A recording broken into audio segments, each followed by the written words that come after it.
Good morning, everyone. I'm Mike Danaher. I'm an Assistant Attorney General with the New York State Attorney General's Office, and Attorney General Tish James is the Attorney General, new Attorney General for the state of New York. And we're going to talk today at our monthly consumer issue program about an issue that is very popular. And it's called Landlord and Tenants' Rights and Responsibilities.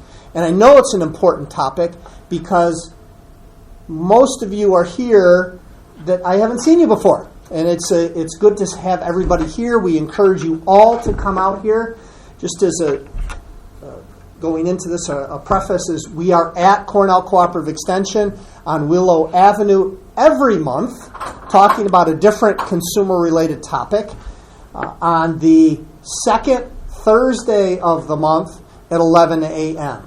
So we would encourage you all to come out. The topic changes from month to month, although we know this one is such an important topic that we actually do it twice a year. So we're going to talk about the general rights and responsibilities that both parties have when it comes down to residential real estate. First thing that I want to talk about is just the whole foundation of this, and that is what is a lease? A lease is simply a contract between two parties, a tenant and a landlord, to rent, to give up use and occupancy of residential property in consideration of which the tenant is paying a fee, which is the rent. It's not any otherwise well defined other than it is a contract. It's a contract between the parties. Somebody will say to me when they call, they'll say, I'll ask them, I'll say, do you have a lease? And they'll say, well, no, I don't. Well, really they do, because the lease is actually the agreement itself. It doesn't necessarily have to be in writing. Now disregard what I just said. For both landlords and tenants, it is in everyone's best interest to have everything in writing. So, no, the law doesn't require there to be a written agreement as long as it's for a year or less. But get one in writing anyway. Some would say, well, it's only going to be month to month and it's just going to be a short thing. You can still put that in writing. You still can. Get it in writing. I will tell you that most of the complaints that come into our office related to leases could easily be resolved if the parties had put it in writing. I'll give you an example. I moved in, and it snowed, it was wintertime, and the landlord never cleaned off the driveway or cleaned off the sidewalk. And then the landlord says, well, that wasn't my responsibility. And the tenant says, well, it wasn't my responsibility. But if they had had something in writing, and the writing said, tenant responsible for all snow removal, yard maintenance, or whatever, that issue could easily have been identified. And then if the question comes up related to a lease, and somebody said that he or she was supposed to do this, he or she was supposed to do that, somebody just pulls out the agreement.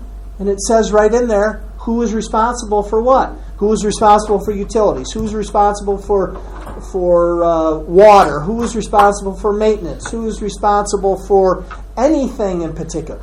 So, although not required necessarily by the law to be in writing, you would be well served, whether you're a landlord or a tenant, to put it in writing. Even though it's going to be month to month, you can put down month to month. There's certain rules we'll talk about in a minute about how month to months work. But if you put it in writing, you're going to save yourselves a lot of hassles. So I encourage everyone, landlord or tenant, put the agreement in writing. Put down everything that is going to be associated with this in writing. Now, where are the laws that are related to landlord-tenant? They're all over the place. We have in New York, we have a real property law, a general obligations law, a real property actions and proceedings law that deals with evictions. We affectionately refer to as the RPAPL. And we have the multiple dwelling law. There's municipalities that have different rules regarding housing and certificates of occupancy. So it's all over. It'd be nice to be able to go up to a shelf and just pull off one book off the shelf and say, okay, here it all is. But it's all over the place.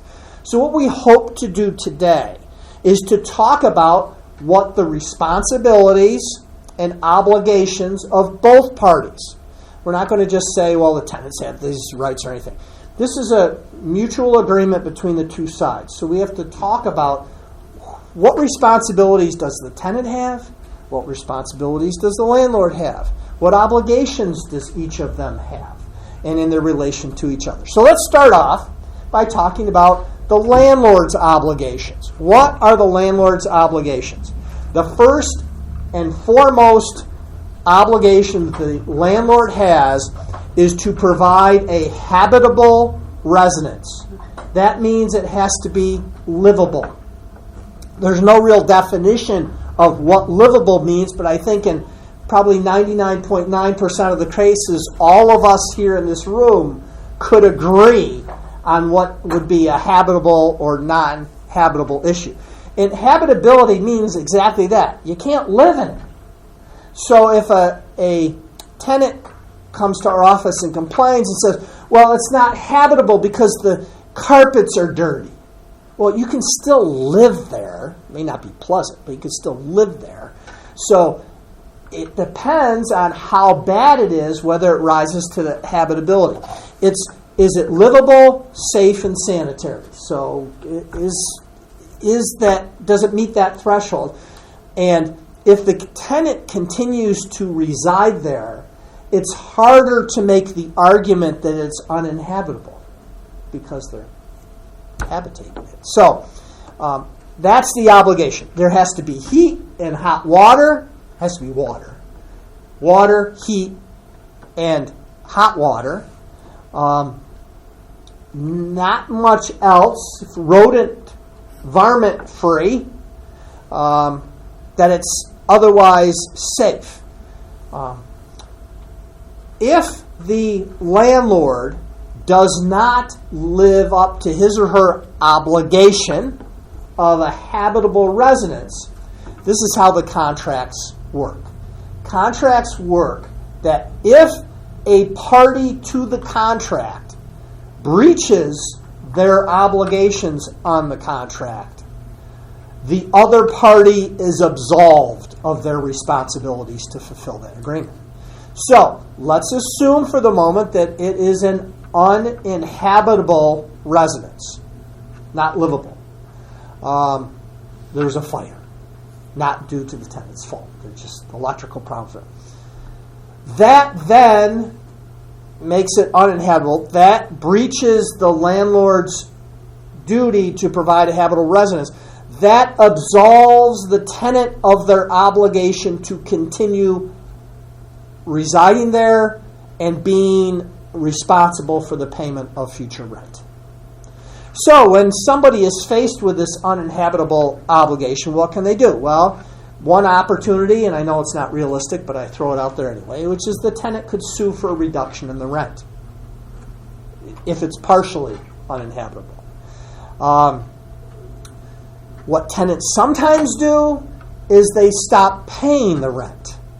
And I'm not a big advocate of stopping the payment of rent because you are buying yourself a lawsuit. You're buying being sued to remove you, evict you from the premises. And once that starts, there's really no going back unless the two parties resolve it by agreement. Because when the eviction takes place, you either win or you lose. And if you lose, you don't get a lot of time to get out. So I really don't usually advocate for that. Or at least what the tenant should do is find out what it would cost to fix whatever makes it uninhabitable. Let's use the classic example. The furnace doesn't work anymore. And it's January. What does the tenant have to do? Well, the tenant can investigate if the landlord doesn't do it. You always contact the other side. If landlords have a problem with the tenant, get a hold of the tenant.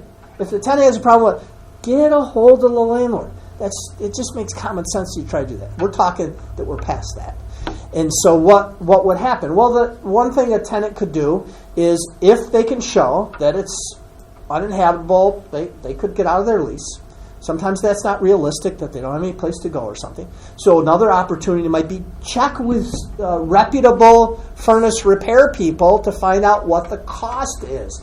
Get an estimate for the repair. If it's an emergency situation and you get the repair, keep a copy of the receipt. And what I would say is that you turn the receipt over to the landlord, a copy. Keep a copy for yourself. Always keep copies. Keep a copy for yourself. And let's say, I'll just use numbers. So let's say it was a small repair. Your rent is $600 a month, and the repair is $200 to have somebody come out and fix the who's it, what's it, and it gets fixed and it's working. What I would say is the next month, you hand a copy of the receipt for $200 to the landlord, along with your $400 check, and say, I've paid you the money. And then you got a better chance with the landlord saying, well, you owe me an extra $200 because you didn't pay the rent. So I paid to have the furnace fixed. And they'll say, well, I'm going to sue you to evict you. Well, that's their right. They can try and do that. But when you go to court, you say, Judge, here's the copy of the receipt I gave them for $200 to fix the furnace, and here's a copy of my $400 check. I did not fail to pay rent. I paid it. The only thing to be careful of is make sure that it's a habitable issue. If you hand them a receipt for $200 to have the living room repainted, that might be a different story. It would have to be a habitable situation. So that's usually what I suggest, is that rather than just holding the rent hostage, say, I'm not paying you $600, I'm not paying you anything till you fix this thing, you're much better off trying to figure out how much it's going to cost to fix. And then say, well, let's say it's $1,200 to fix the furnace. You say, I'm not paying you. You send them a note. I'm not paying you the $600. Here's a copy of the receipt for the $1,200. I'm not paying this month, and I'm not paying next month. I've actually paid the rent by having this fixed. I think at least when you would go into court in an eviction situation, you'd be in a much better position to be able to show that going along the way. So, if there's an emergency and you need to absolutely have it done, you can make the repair, deduct it for the rent. Again, keep receipts. I always try to contact the landlord first. One general barometer of uninhabitable is code. If there's code stuff that makes it uninhabitable, there are code violations that might not make it uninhabitable. They're not meeting this technicality or that technicality. But it's kind of a good general framework. Landlords, let me talk to you about this. And that is, if you get contacted by a tenant for some habitability issue, something's wrong, something's broken, you have an obligation as a part of receiving rent and being paid for it, is to get on that. And the way I like to tell landlords is treat it as if it's your own house. If you were living in that place and you didn't have heat, what would you do? And that's the way that you have to treat it. You have to get on this thing. You don't have until after you go to your grandchild's sporting events. I'll worry about it then. You wouldn't have done that if it was your house. Treat it as if it's your own. That will answer a lot of questions. Because the thing comes up is, how long does the landlord have to fix something? And I'm going to tell you something that you're going to hate. Because the answer is a reasonable time.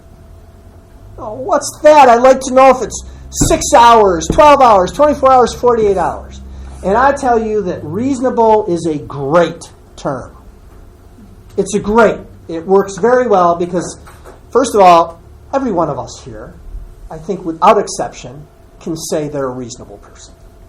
So most of us here can define what's reasonable. And that is, I'll give you two scenarios. Let's assume, I'll change one fact. Furnace is gone. Your furnace broke down. And the one fact I'll change is, what if the furnace broke down on July 1st? How long would the landlord have to fix it? Let's change the facts. What if it's January 1st? Wouldn't we all agree there'd be a lot more time to get a furnace fixed on July 1st than it would be on January 1st? So reasonableness, you could say, okay, on January 1st, it's got to be fixed within 3 hours. On January 6th, it's 2.5 hours. And you could do, but it's a reasonable time. And I think that we could all agree in most instances what a reasonable time would be. What are some other things? One thing we get question-wise is, who's responsible for other tenants in the building being noisy and parties at 3 o'clock in the morning in a multiple unit building? And the landlord is not necessarily in control of that. You obviously will notify your landlord. My experience has been, you have a 4-unit building. One's up till 4 o'clock in the morning, partying it up, loud music and the whole thing. The reasonable landlord is not going to let one person get away with something like that when they have the potential to lose 3 other tenants because of it. So that good landlords, and the vast majority of people are good landlords, they have an investment in this property, and they will help take care of the situation. But how do you handle it in the immediate instance? And that is, how would you handle a situation if you owned your house and the neighbor next door was having parties at 4 o'clock in the morning? You call law enforcement. If you have to, let law enforcement into the building. If it's a common entryway and stuff, say, hey, this racket is going on here. That's how you would normally have it. But again, inform the landlord. Some have argued that constant noise in the middle of the night, partying up like crazy, could amount to a breach in the warranty of habitability. I don't know that issue has been tested yet. But I know that landlords, for the most part, are interested in knowing that sort of thing. And if they're disturbing to all of the tenants, then they're usually going to take care of it. So they have that obligation to offer a habitable residence. What protects the landlord in the event that a tenant should cause damage to the premises or not? Because one of the fundamental obligations of a tenant, one is to pay the rent. We all know, pay the rent, pay it on time. Tenants, landlords have expenses.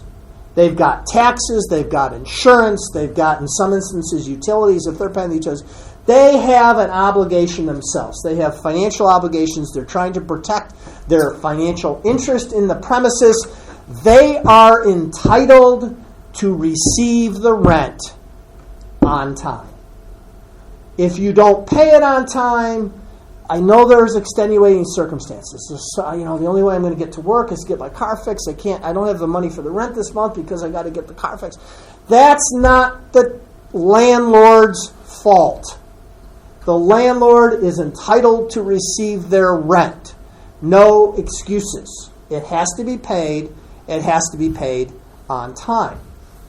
In addition to the paying of the rent, the tenant usually pays a security deposit. And a lot of questions revolve around security deposits. In fact, we get so many questions about security deposits that our office actually has a separate security deposit complaint form. We get so many complaints about returns with security deposits that we have our own separate complaint form that just deals with security deposits. Let's talk about how the security deposits work. If you know the answer to one fundamental question related to security deposits, if you know that answer, you can probably answer for yourself every question related about a security deposit. And then that main question that you need to know the answer of it, and many of you probably already know it, I'll ask it anyway. Whose money is the security deposit? Is it the landlord's money because they paid over? Or is it the tenant's money because it was their money giving it? Anybody know the answer? Whose money is the security deposit? It's the tenant's. You all know that answer, right? So if you know it's the tenant's money, you can answer most questions related to the handling of security deposits. Okay, so the first question is, if the money gets deposited into an interest-bearing account, who gets the interest? Why? Why does the tenant get it? It's the tenant's money, yes. So that's the easy answer. Now, this is more an academic discussion than it is a practical discussion. It was more practical 20 years ago when I was talking about this sort of thing. But I don't know if many of you have looked at the interest rate you receive on your savings accounts. But back in the day, I'm getting to that age where I can start talking about back in the day. Back in the day, savings accounts were paying 3% interest, 2-3% interest.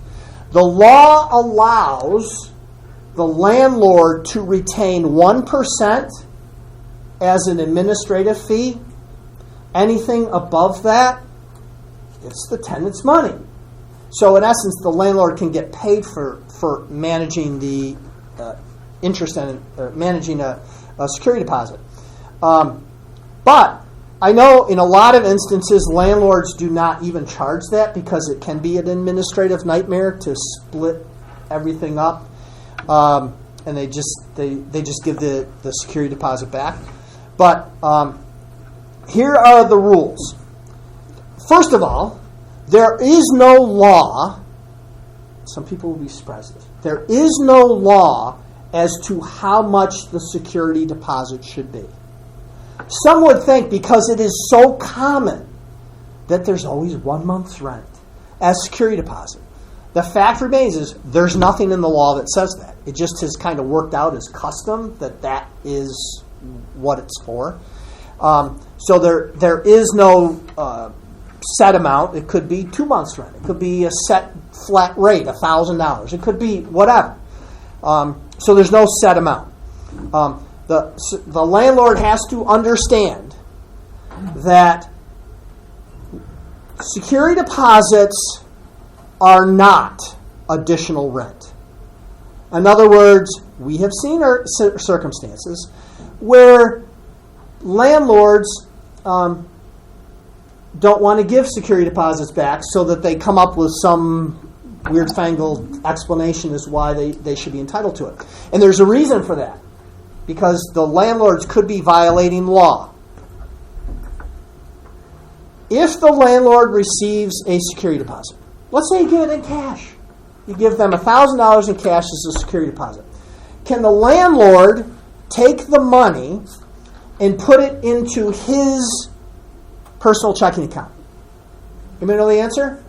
I see some heads shaking. If you're shaking your head, why? Why can't? I mean, he's keeping it. He's keeping it. It's the security deposit. Why can't he put it in his personal checking account? It's not his money. It's not his money, so he cannot put that. You cannot, landlords, commingle security deposit money with your own personal funds. We can take it to the extreme. You hand him $1,000 cash, and he takes out the wad of money that some tenants think that landlords always have, is this big wad of money, and puts it on the wad of his own money. That's commingling. That's putting it together.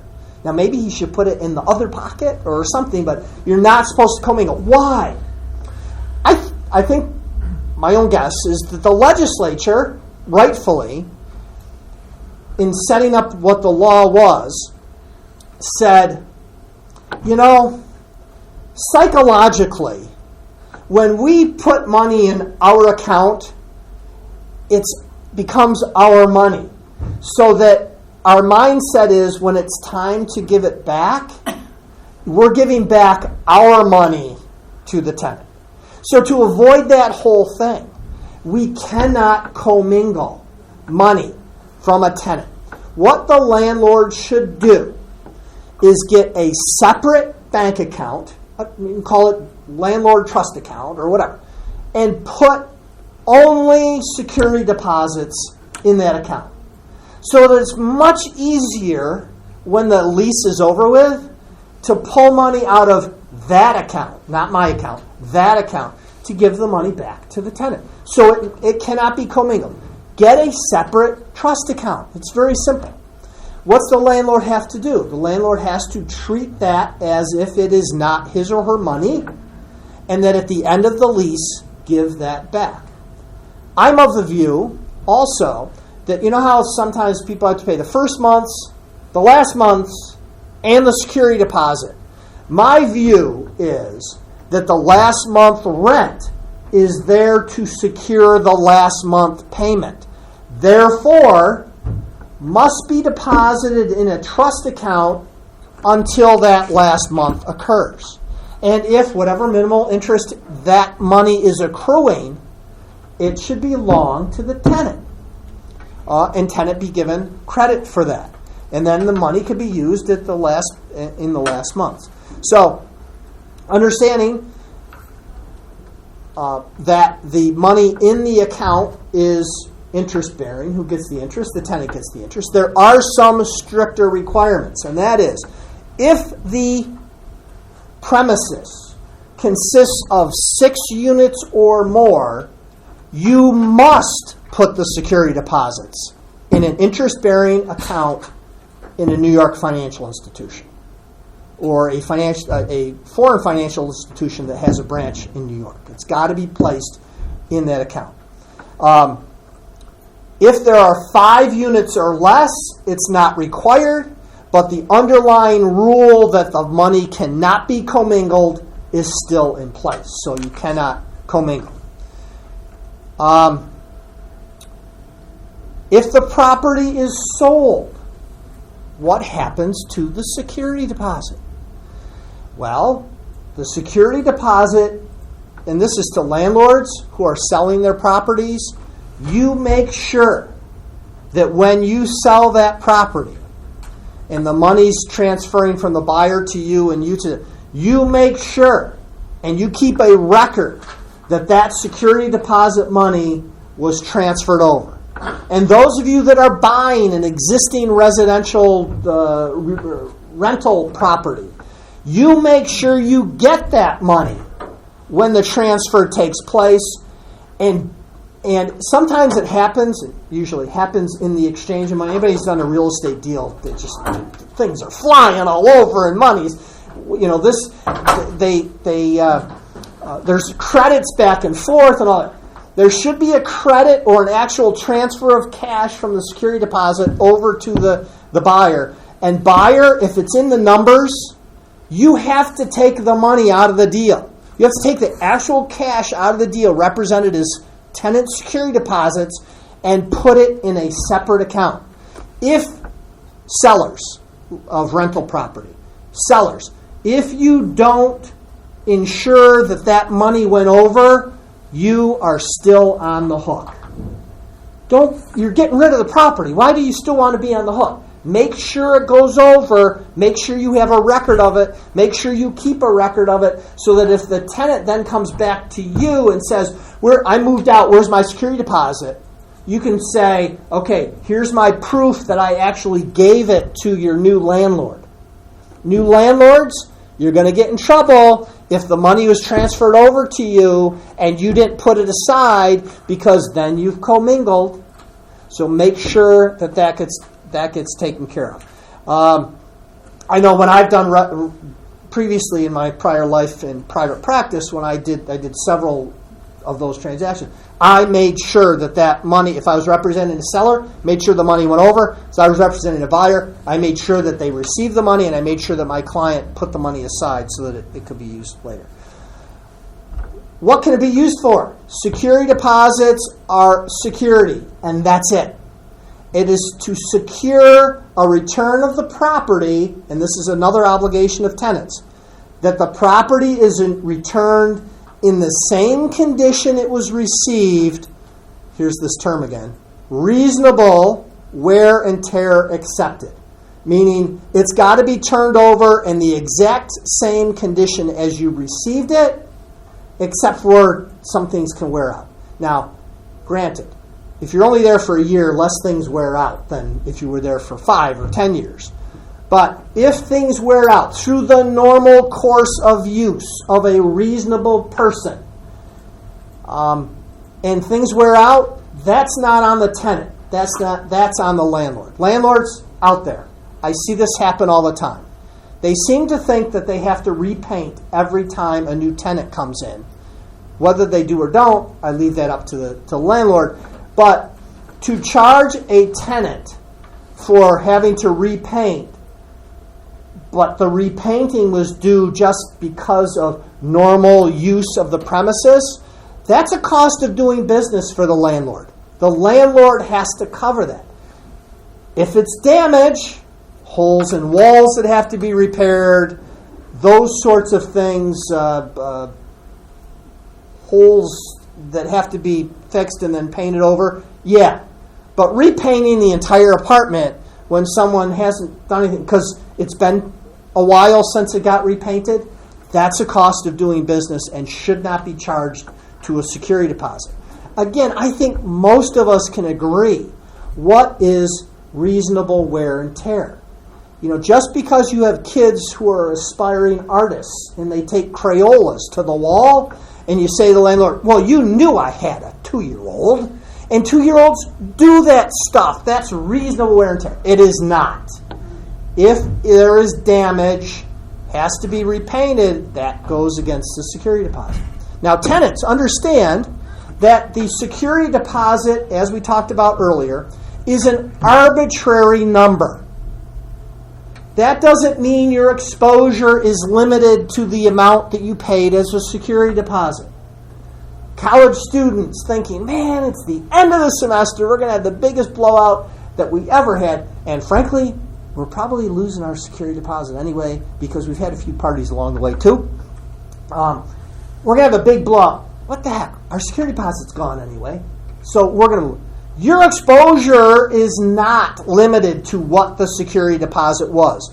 Your exposure is limited to the amount of damage that is caused. And if you cause damage in excess of what was paid as the security deposit, the landlord has every right to go after you to recoup the money that was caused damage-wise. And for those of you parents out there of college students, be very careful when you co-sign on their leases. Because by co-signing, you are also co-signing to any obligations, which also is that obligation to return the property in the same condition it was received, reasonable wear and tear accepted. I have had instances where parents have had to dip into their pocket for thousands and thousands of dollars because of damage that was caused to an apartment. Just a word to the wise, that is the limit. We had a question about security deposits. Yeah, well, I mean, the exposure of parents, don't they have that exposure until the children are 21 years old? Doesn't the parent have that exposure of responsibility if their child is less than 21? And the answer is potentially they do, except I would make the argument, I didn't sign on to the lease. They were out on their own. I furnished them a home here in wherever, and therefore that's on them. It's not, I've furnished the necessities for my child, and that's the argument I would make. Whether it worked, I don't know. But let's assume for the moment that the child is a senior and is over 21 when they leave the premises. No, that's not the case. Here's the other thing is I made this suggestion to my children as well as far as when they were going out on their own, is renter's insurance is very inexpensive. Relatively speaking, very inexpensive. Understanding that renter's insurance covers liability, meaning if the tenant does something that causes someone to be injured, then they have some insurance coverage. Understand that all contents of the apartment, their computers, their televisions, their all kinds of stuff that they have, clothes, things like that, is not covered by the landlord's insurance policy. Get a renter's policy so that if there is damage, theft, things like that, you can get coverage for. Not tremendously expensive. should inquire about those sorts of things to help protect your stuff. In case that there's some calamity, the insurance for the landlord only covers the structure, usually, and the fixtures associated with that. So again, tenant's obligations. Pay the rent, keep the property up. Both parties must fulfill whatever their obligations are under the lease, and that's the written agreement. Who agreed to do what, they're responsible. We have a question. Yes. So if you go to your landlord and you say, well, my table got damaged because there was a leak. Personal property was damaged because of the leak on the in the structure. I would say that you would be looking at the landlord and the landlord's insurance company for damage that is caused as a result of the landlord not fulfilling their obligation. So what a typical, I'll say homeowners, in this case a landlord's owner's policy would cover would be any damage as a result of something in the structure. I actually had a situation where we had water pipes freeze, and the water pipes froze not outside of the structure of the house, but within the structure of the house. And my insurance policy covered anything that occurred inside. So that type of thing would be fall under the landlord's policy. But here's the better side of it. If the tenant had coverage, we don't really care. Right. You know, the tenant would still be covered under their own policy for their damage, and let the insurance companies fight it out. Hold on one second. So your response is to say, the tenant can say to the landlord, how does the tenant know what's in those policies? That's right. You go to the landlord and you say it, but you could also just turn to your insurance carrier and say, I had damage to the table, here's the whole circumstance surrounding it, and let the landlord's insurance carrier and your insurance carrier fight it out. I mean, that's why we pay premiums, right? That's why they.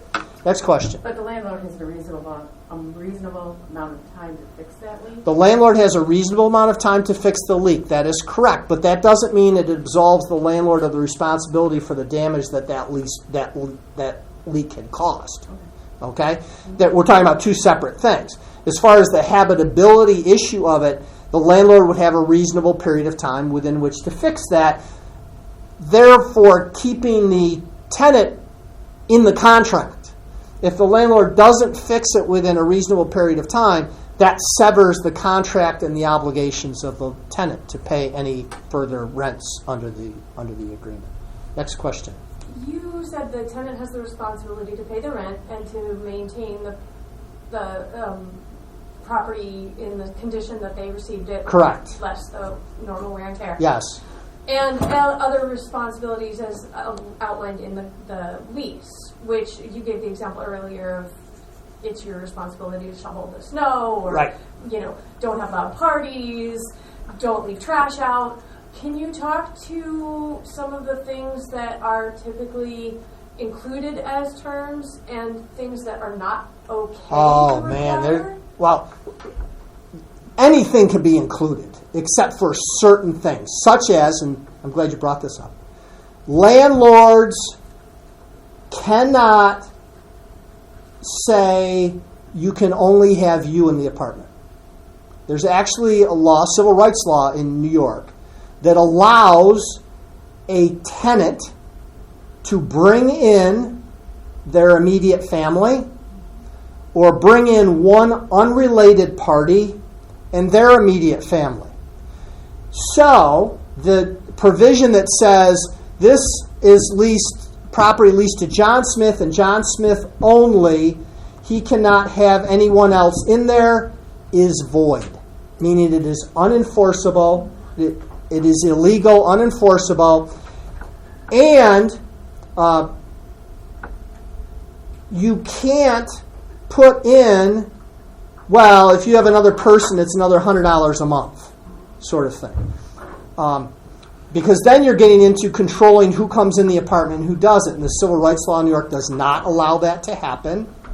So what I tell landlords is you have to take into account this potentiality and rate your apartment accordingly. the way that it is. We had a question over here. City of Ithaca housing code allows certain apartments, some one bedrooms, that allow one person occupancy only. Yes, there's some. What was brought, and that's the caveat. What is brought up is that some local codes may limit it. And what I say is, you can't say it's limited except to the extent of safety codes. Safety codes can direct. So it'll be a local ordinance that says you can only have one person per bedroom or two people per bedroom or whatever the rules. That's separate. I'm talking about what the landlord can tell. The landlord could only put that imposition in to say, I'll use an example. City of Ithaca code says only one person per bedroom. There's 2 bedrooms here, so the maximum occupancy is 2 for safety reasons. Yes, that could be limited. But the landlord can't say who it is or limit it in other respects. So let's assume for the moment that it's a 1-bedroom apartment, and let's say the local municipal code allows 2 people per bedroom or whatever it happens to be. But you're only renting a 1-bedroom to one person, you can't say you can't bring in another person. The law does not allow it. And it is void, meaning it's unenforceable. If you went into court and you sued the tenant to evict them because they brought another person in, you'd be tossed out because that provision in a lease would be void. So I'd say that, word to the wise, take into account that there could be other people coming in and that is legally allowable. You cannot direct. Because think about this relationship. This relationship is the landlord is giving up exclusive use and occupancy of this space. You can't dictate what goes on in there. That's up to the tenant. Except we have the outer boundaries of safety and law abiding and all that stuff. You can't run a brothel. You can't do a drug trade out of that. But other than to the extent that somebody likes jazz music and the landlord doesn't, so they can't play jazz music. You can't tell people what they can do in their own home. So that's, except on the outside ranges of safety and that's legality and that sort of thing. You can't dictate it. So you cannot put in a lease. Well, you can put in a lease. It's just not enforceable. Those types of restrictions. But I would handle everything. I would handle how much the rent is, when is the rent due, if there's a late payment. First of all, the late payment has to be reasonable. You can't say $50 a day because that would be, how much? $50 a day for 30 days? $1,500 extra bucks because you're late in rent. It's got to correlate it to expenses. How much is it going to cost you to carry this thing for longer? Next question. I have a question about what you said about the landlord giving up exclusive use of the space. At our legal aid office, we have a lot of callers who say, is it all right for my landlord to show up unannounced and just, Exclusive, yes, exclusive use and occupancy. And the question was, does the landlord have the right to come and inspect? And the answer is no, unless they agreed to it as a part of the lease. Put that another one in, check mark in your lease. But it must be at reasonable times and on reasonable notice. So if the person says, hey, look, I'm going to be coming by every Monday at 10 a.m.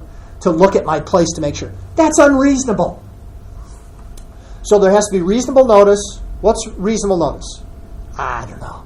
24 hours? 48 hours? 72 hours? I think that we could all agree. And, a lot of it goes toward communication.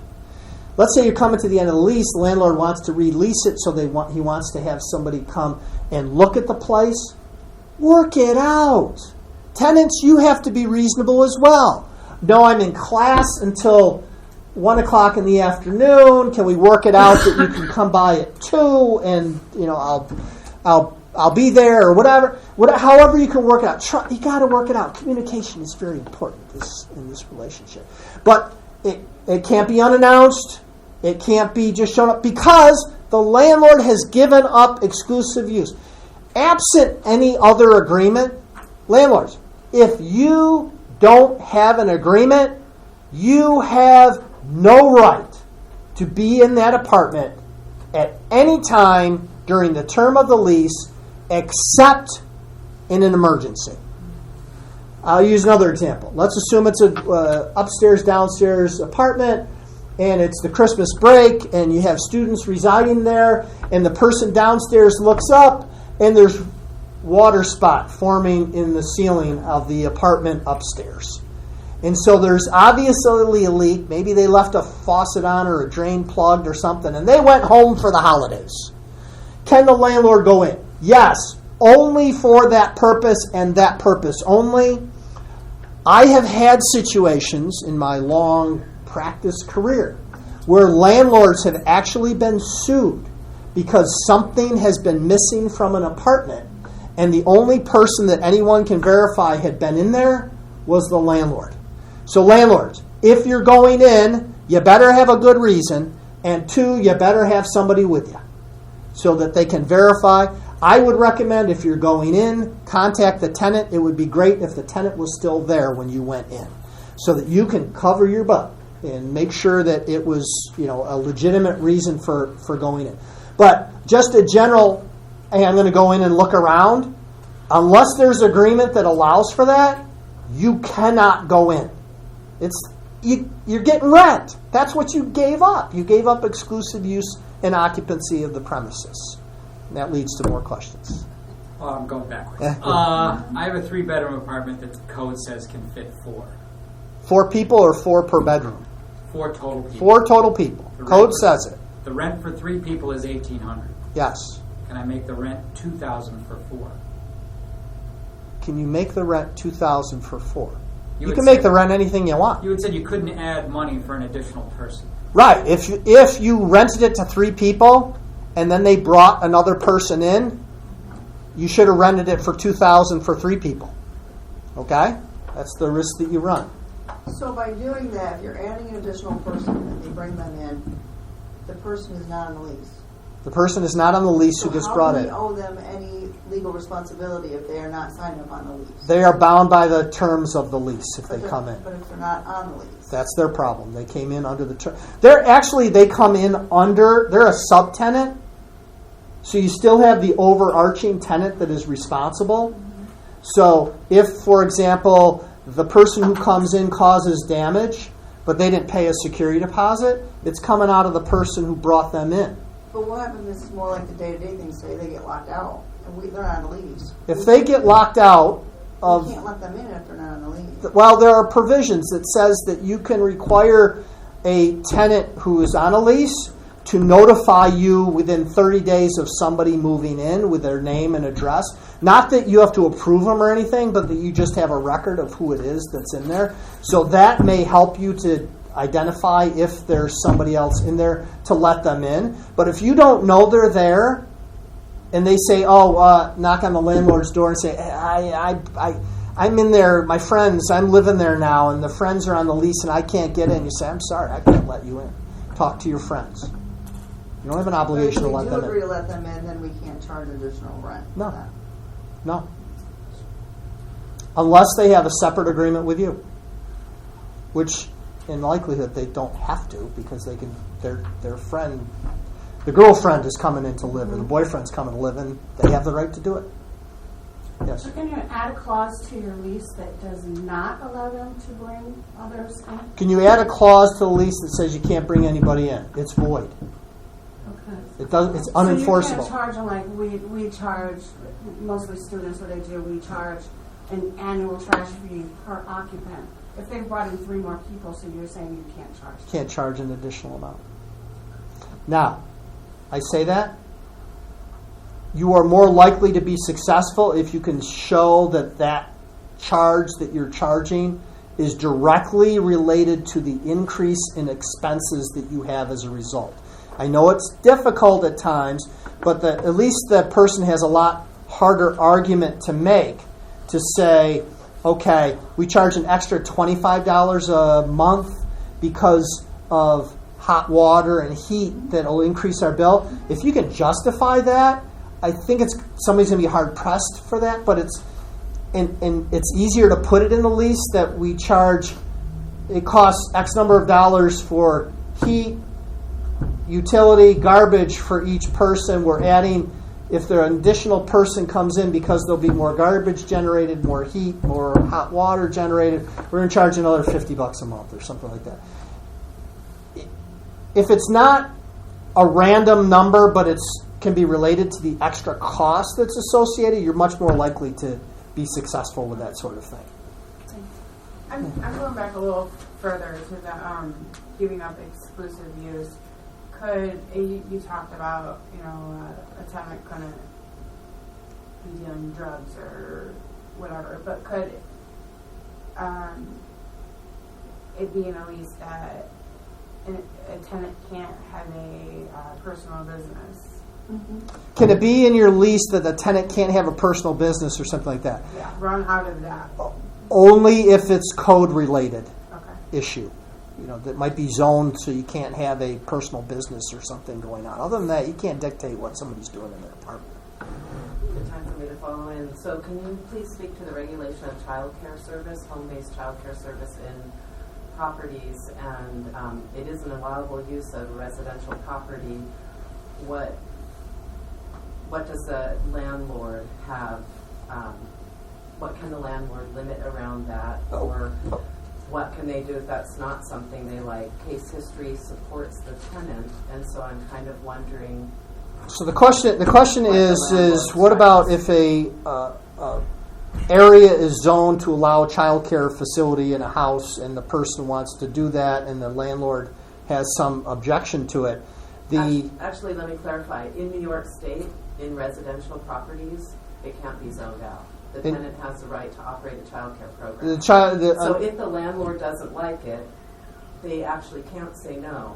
If the landlord does not like it, they cannot dictate. Shows that the tenant would win and not be able to be kicked out if the landlord objected. Yeah, the landlord can't it's the answer still the same.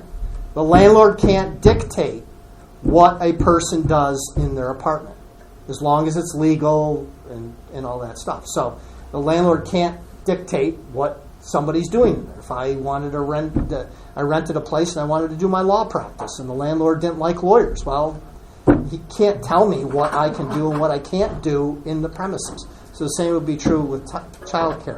So if someone's in that situation, but they choose to operate that, and they are not given the opportunity to renew their lease, in some sense, that landlord is speaking with their power to not renew the lease. So the question then comes is the landlord won't renew a lease because he or she finds out that the person is doing something in the premises that they don't like to have done. The landlord owns the property. The landlord can choose who to rent to and who not to rent to. The landlord can choose not to rent to somebody. The only thing that a landlord cannot do is discriminate. And some would say, well, having a child care facility, that's discriminating against children. No, it's not. Discrimination is age, race, creed, national origin, sexual orientation, all those suspect classifications. So a landlord cannot refuse to rent to somebody because of their age, because of their sex, because of their national origin. They cannot do it. So they can't do that. If it's something other than a suspect classification, I don't like them because they're mean. Well, mean people are not a suspect classification, at least the last time I was. They can choose who to rent it. It's their property, so they can choose. It's just when they're in there under a lease for a set period of time, if whatever they're doing in there, as long as, again, we go the it's legal, all that stuff, they can do it. At the end of the lease, all bets are off. It's whatever the two parties can negotiate. Question back there. Yeah, I'm a landlord, and I had a situation similar to this where a tenant wanted to start like a massage business from the apartment. Okay. And I contacted my insurance company, the agent, to see if that would be okay under my existing landlord's policy. And they said absolutely not. That the tenant had to have additional insurance to cover all the foot traffic and liability, whatever. That comes down. The question then for those out in TV land is, what if whatever activities being conducted on the premises would cause extra exposure in liability to the landlord itself, then the landlord, if they were going to lose their insurance out of that, would be able to have the opportunity to either get a rider to cover it and charge that as the additional rent, or to stop that particular activity. I would include that as a part of my lease agreement that says that you can't do anything that carry on any activities that would increase the cost of my insurance, and that any additional charge for my insurance would be additional rent. But could you just say to the tenant, or even have it in the lease, that I wouldn't allow any kind of a business like that would incur these costs to be? You could exclude a business that would cause your insurance to be canceled as a result. So they wouldn't be able to come back and say, I'll pay the additional money, and therefore you have to let me do it. I think they might be able to do that. If they're willing to cover your exposure, then you can't. Okay. Because what do you care? Because you're covered. So if we sit back and think of this and say, okay, I'm getting X number of dollars, so I expect to get X number of dollars and incidentally X number of profit as a result of this thing. If that changes because of something they're doing, and they're willing to put you in the same position that you've always been. Yeah, the problem though was additional parking space was not available at the property, and so there were other factors that there would have been extra cars coming in, and it just wasn't feasible for that. Well, then it gets down to deciding what the facts are and whether and it's hard to judge every separate fact that occurs. What I'm saying is a general rule. You cannot dictate what goes on in the premises. Let me move on a little bit. I'll answer some questions about this later, but we're running out of time as it is, and so we can at least go through and finish kind of this topic area, and then we can move on to additional questions. The other thing that I wanted to get into is what happens in the event that the landlord doesn't, or the tenant doesn't fulfill their obligations under the term of the lease. And that falls into the issue of evictions. First and foremost, landlords, understand this. You cannot change the locks to get somebody out of the premises. You cannot throw somebody out of your own will. There's this relationship that was created, this contractual relationship that individually the parties cannot sever. There's only one entity that can sever that, and that's a court. A court can break that relationship. And so that is called an eviction proceeding. You cannot undertake your own eviction proceeding, whether it's actual, throwing people's stuff out on your own, or inherent, which is shutting water off. You cannot do that to get the person to leave. It's illegal. Cannot do it. What do you have to do? You have to go through an eviction proceeding, and you have to have the court sever the relationship. What does that consist of? There's certain I's that have to be dotted and T's have to be crossed, so make sure you do it right, or you're going to be starting all over again. The typical eviction proceedings are for failure to pay rent or a holdover. Someone who stays after the term expires. Let's talk about terms. First of all, a term can be anything. It could be a year, it could be 6 months, could be 3 months, could be month to month. I will tell you, the law presumes, it's assumed, absent an agreement between the parties, it's assumed to be month to month. So absent anything else. Parties can agree to longer terms. They can agree to 10 years if you want. Typically it's a year. Regardless of whether it's month to month, 3 months, 6 months, a year, 2 years, put it in writing. Even if it's month to month. So, how does a lease end? Lease ends by its natural existence, and that is at the end of the term. Let's say a year. We'll just use that as our example. It's the best thing.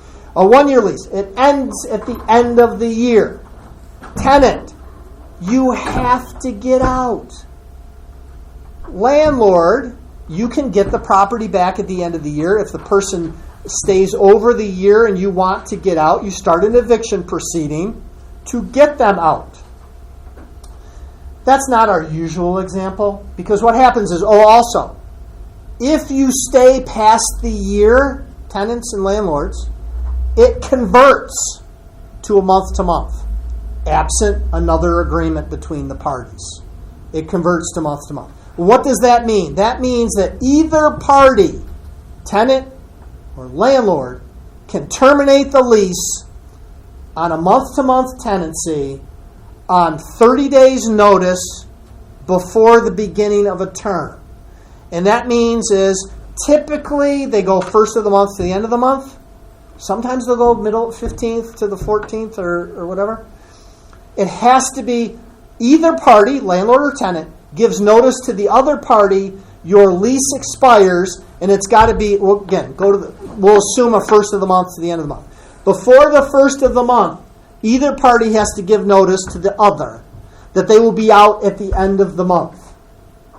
And there is no right by either party to stay past that period of time. Tenant says, but I don't want to move, and I've been here for 5 years, and I don't want to move, and we had a lease for the first year, and it's been month to month, and it's been great, and I don't want to move, and I got tests, and I got this and that going on, and I can't move, and I don't have enough time. Tough. It's the end of the lease.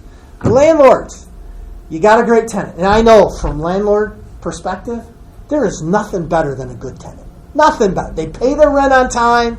They don't give you hassles. You get your check. You pay the bills. Everybody's happy. And then they give you a 30-day notice. And you don't want them to leave, because then you gotta show it again and find somebody, and you're never going to find anybody that good. Tough. You can't keep them. You only have to go the length of time. So 30 days notice before the beginning of a term. If we get to that point where the usual circumstance of reasons why landlords want their tenants to leave is a failure to pay rent, certain things have to happen. And make sure you do these and do these right. First of all, you must give the tenant, and the tenant must receive what I refer to as the first 72-hour notice. You have to give them a notice saying rent is due $450 a month. It was due on May 1st. It's now May 3rd. I haven't seen the rent. You have 72 hours to pay or get out. If the person pays, they get to stay. If the person gets out, you can't evict them because they're already gone. You could sue them for the rent for that month because they still owe it to you. Or if a tenant leaves, by the way, tenants, if you leave 6 months into a 1-year lease, you're responsible for the entire year. That's just the way it is. You're responsible for the year. So you could get sued for the rest of the year. But you have to, so in the eviction context, 72 hours, 3 days. Pay or get out. Must give that first. If you don't get to start an eviction proceeding. The second step, we'll use the story, go past the 72 hours, you haven't been paid, and the tenant hasn't left. The next thing you have to do is start an eviction proceeding. And that is it's called a notice of petition. That means notice to the person of when they're going to be in court. And the petition, and that outlines your reasons to be able to recover the property. It's called a summary proceeding for the recovery of real property. In other words, you're trying to sever that relationship and get the property back. That's what the landlord's trying to do, is get the property back, cut off that exclusive use and occupancy. What you have to say is, this is the reason why I get it back. It's because the rent's $450 a month. It was due May 1st. Hasn't been paid. I gave them the 72-hour notice, and they still have not vacated, nor have they paid the rent. I want my property back. And that petition and notice of petition, the notice just says when they have to be in court, gets served on the tenant. Here's another proviso. That has to be served between 5 and 12 days prior to the day that you're in court. So in other words, you have to find out when you're in court, count back 5 days, count back 12 days, and serve them in that window. If you serve them 14 days before you're in court, or 3 days before you're in court, it's tossed, and you got to start over. So you got to serve it. You serve it on the tenant. You go to court on the day that the notice of petition says that you have to be in court, and the only thing the judge should hear is, this is an issue of failure to pay rent, is, okay, I have a petition here. It says that you owe $450, that it wasn't paid. It still is not paid. If, by the way, landlord, you are paid for that rent prior to court, you're out because you got paid. The tenant